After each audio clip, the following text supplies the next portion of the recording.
Genesis 17.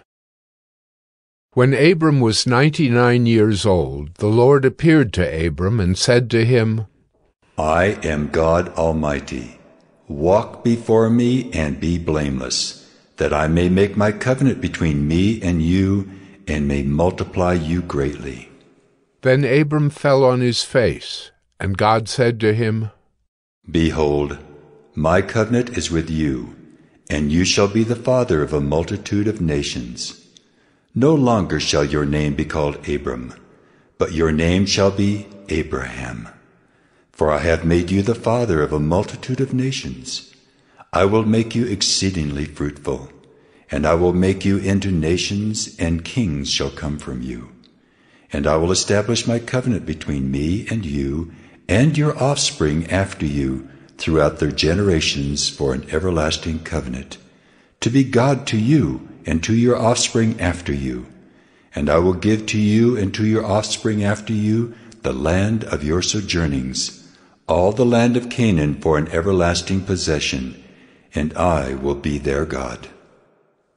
And God said to Abraham, As for you, you shall keep my covenant, you and your offspring after you throughout their generations.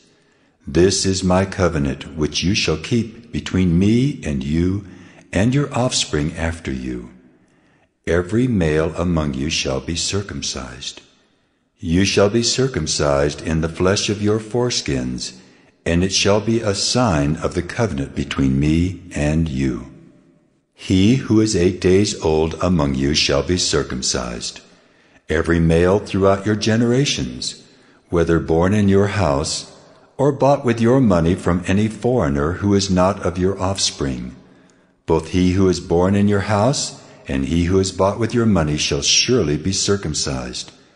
So shall my covenant be in your flesh, an everlasting covenant. Any uncircumcised male who is not circumcised in the flesh of his foreskin shall be cut off from his people. He has broken my covenant.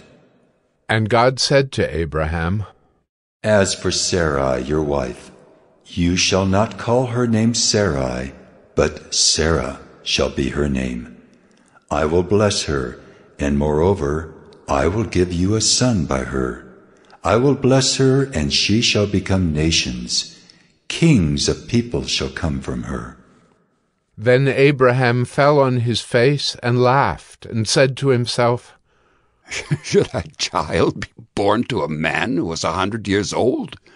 Shall Sarah, who is 90 years old, bear a child? And Abraham said to God, Oh, that Ishmael might live before you. God said, No, but Sarah your wife shall bear you a son, and you shall call his name Isaac. I will establish my covenant with him as an everlasting covenant for his offspring after him. As for Ishmael, I have heard you. Behold, I have blessed him and will make him fruitful, and multiply him greatly. He shall father 12 princes, and I will make him into a great nation. But I will establish my covenant with Isaac, whom Sarah shall bear to you at this time next year. When he had finished talking with him, God went up from Abraham. Then Abraham took Ishmael his son, and all those born in his house or bought with his money, every male among the men of Abraham's house, and he circumcised the flesh of their foreskins that very day, as God had said to him. Abraham was 99 years old when he was circumcised in the flesh of his foreskin, and Ishmael his son was 13 years old when he was circumcised in the flesh of his foreskin. That very day Abraham and his son Ishmael were circumcised.